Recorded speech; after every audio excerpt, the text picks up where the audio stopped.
I've done all of Brighton.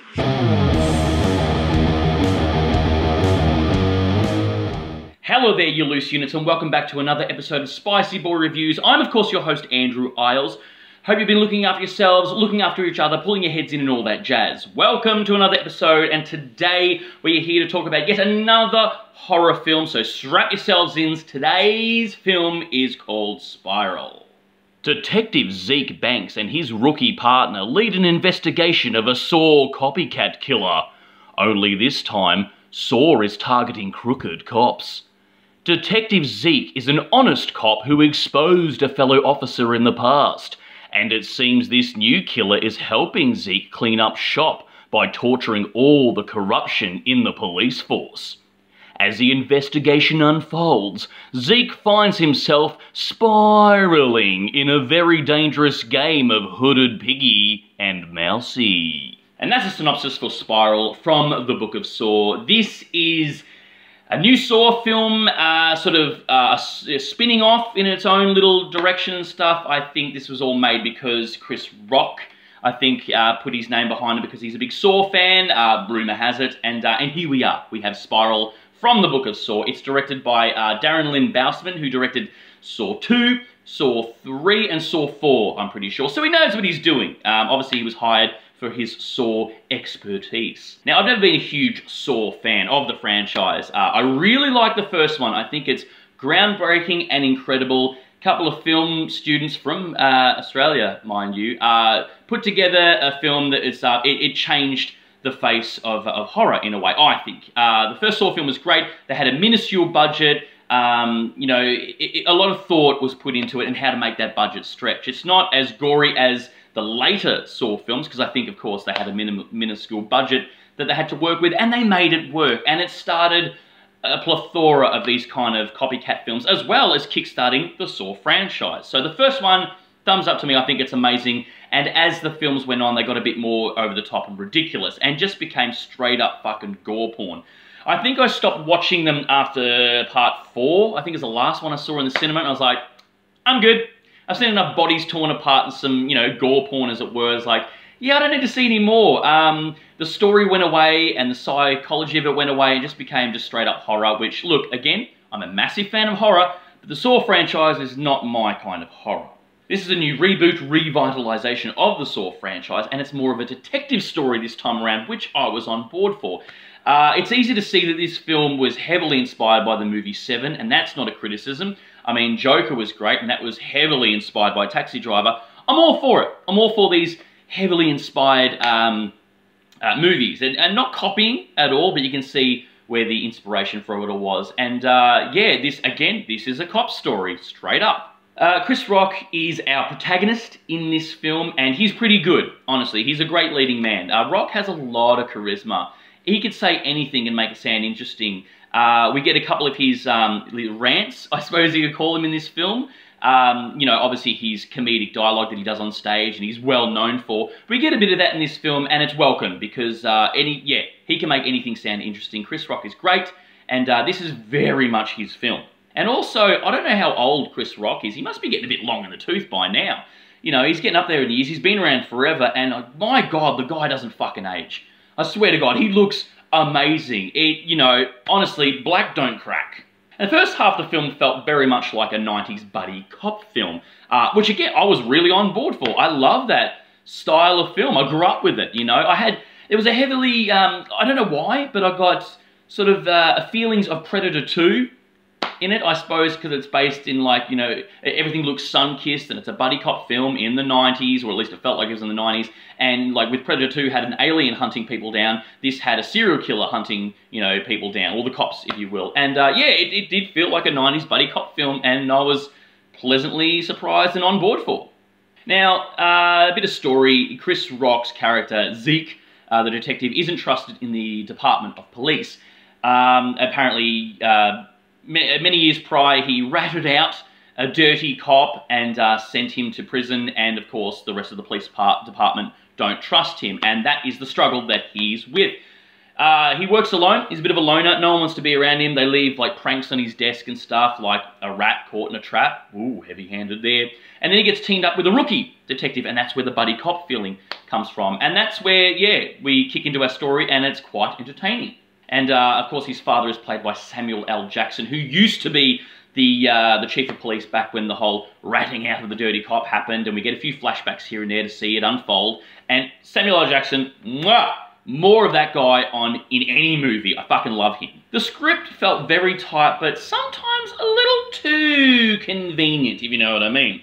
It moved quite well, didn't fuck around. You know, the pace was like, let's get through it, but not in a rush way. It was just a good pace. They didn't want to fuck around, which I appreciated. But a lot of things fell into place a little too easily. There was a fair bit of exposition dialogue, you know, yelly playing out while something else is going on. To me, it seemed somewhat forced a little bit to get the plot moving, something I just noticed. It's not a bad criticism at all, and not many people would probably notice this, but like, I've written a buttload of scripts and I've read fucking twice as many. Something I noticed, it was like, it felt like an early draft, if you will. Like, it was very convenient and very sort of new writer, if you will, just trying it out. But again, it's a horror film. That's not a bad thing, that's fine. But yeah, just something I noticed, that it was a little bit too convenient at times to get from A to B. Samuel L. Jackson isn't in it a lot. Like I said before, I fucking love the guy. But when he's on screen, man, he could fucking outact anyone. More Samuel L. Jackson in more movies. I mean, I don't know how he can be it anymore. He's fucking churning him out. But god damn it, that guy's good. Everything that comes out of his mouth, I'm on board. I'm just hanging on every word. He oozes charisma off the screen. And like, honestly, he could read the back of a cereal packet of the ingredients of it and make it sound fucking interesting as dialogue. Samuel L. Jackson, love the guy. That was just a gush because I love him. As for the traps and the gore in this film, it is a Saw film after all. They're there, but not as much as the previous film. I think I only counted about 5 or so traps, or whatever, you know, the gore in it, I suppose, in this film, which is not a lot for a Saw film. Because the later Saw films just felt like it just became trap, and the story sort of, what story? But this one uses it minusculely and far and few between. And so, like, the traps were pretty spaced out so the story could breathe, up until the end where I think we had maybe like 2 or 3 back-to-back, because we were obviously leading up to the climax. And the traps also weren't as elaborate as later Saw films, which I fucking welcomed, because they just got so ridiculous towards the end of the run. But this one feels like it's going back to the first film in the simplicity of the trap, which I dug, because again, I love the first film, I think it's genius. Yeah, they were more simplistic, because the later films, you're like, really? Someone built this? Where do they get the fucking time? Do they have an engineering degree? I don't know. But these films, like, you can sort of get your head around, yeah, someone would build these, I understand it. And it was pretty gory, but not as gory as the later Saw films, which, again, like, cool, we're going back to sort of the feel of the original movie. There are a few flashbacks. We have flashbacks in this movie, which I like because they're kind of breadcrumbs sprinkled throughout the film that, like, when the flashback pops up, it makes something earlier in the film make sense. I love that, like, callbacks and stuff. I'm like, oh, that previous comment or action made more sense, because at the end of the day, it is a detective story, you know? It's a mystery, it's a thriller. And yeah, that was cool. They did it quite well. The world feels very small in this film, very small indeed. I think there was probably only about 8 or so locations in this movie, and we see those locations multiple times. Not a criticism, like, not at all. By all means, like, some of the best movies are based in one fucking room. You know, they're amazing and captivating because they have to rely on lack of budget, but a really good script. But this film, yeah, it only had so many locations. I don't know if they were trying to do that, but it had only a couple of locations that we see multiple times. Again, not a massive criticism. And I guess the whole movie, the tension's based around tension in the police force and between them all. So I suppose we have sort of a closed-in world. But yeah, not many locations, and not usually I notice that thing, but I noticed it in this one. As for the camera and lighting work, it was done very well. Again, Bousman, who directed this, directed previous Saw films, and he does a very good job here. Of course, we get a couple of little cheeky Dutch angles, which I'm always a fan of, and makes it kind of look more like a comic booky sci-fi film, which I'm on board for. Yeah, and also the lighting was good too. The day scenes looked sun-kissed. Again, very much like a 90s cop film, which I fucking love. And the night times had a lot of neons and unsettling lighting, especially leading up to a Saw attack, or a trap, if you will, which is good. It made it look very comic booky, which was awesome. Like something Dark Horse would churn out and whatever. Yeah, very good lighting, on board, and good to look at. The film's themes is obvious here. This whole film is obviously a metaphor for police corruption, which is rather relevant in recent past. Yes, politics. But questions and morals between Blue Brotherhood or, you know, due process and standing up for what is right. Even one character suggesting, well, saying straight out that with the police force, they shoot first and ask questions later. I was like, ooh, topical! But, yeah, it's very much a metaphor, which all good sci-fi and horror should be. You know, should have a metaphor, but not heavy-handed where you feel like you walk out of the cinema with a fucking concussion. Towards the end, it did a little bit go down that path, but the majority of the film, yeah, it was like, some people won't even notice this, but I did, as a metaphor for police corruption. But again, as I said, all good horror and sci-fi should have a good metaphor. Is it good? Yeah, it's okay. It's alright. It's a solid horror thriller film, I guess. It's no bloody 7, but fucking what is besides 7? I love the 90-minute runtime, hour and a half films, fucking more of them, please. Chris Rock is great, he's charismatic and captivating, even though he's playing a darker character here, he's still fucking great. Didn't care about the gore and traps, never did, but these are kept down to a bit of a minimum, which I was all for. However, I don't know how hardcore Saw fans would feel about this. Again, as I said, aforementioned, I'm not a huge Saw fan, or at least the franchise in itself, besides the first film. But yeah, there's not much Saw in it. I mean, it's in there, don't get me wrong, there's fucking gore, there's plenty of it, and there's traps, but not as much as the Saw franchise has previously done. And I don't know if that's going to upset Saw fans. Didn't for me, but it may for them. Again, it's more of a cop and detective story, which again, I was more on board for. I love that shit. More of that. A thriller. It was more of a thriller, with gore inserted in.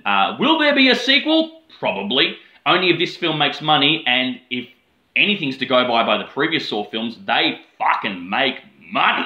These things just suck in money. They fucking welcome it.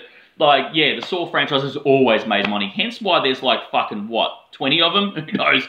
But yeah, this is the first of a new saga, I believe it will be. Again, I don't know if Saw fans will be upset with it because of the, you know, the Saw stuff is like 50-50 with the cop themes and detective thriller story. But there you go. Anyway, that is my review of Spiral from the Book of Saw. Didn't mind it. It was okay.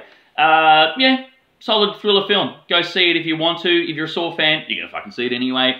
But yeah, it's one of the better horrors that I've seen in recent past, because recently I've seen some fucking shit.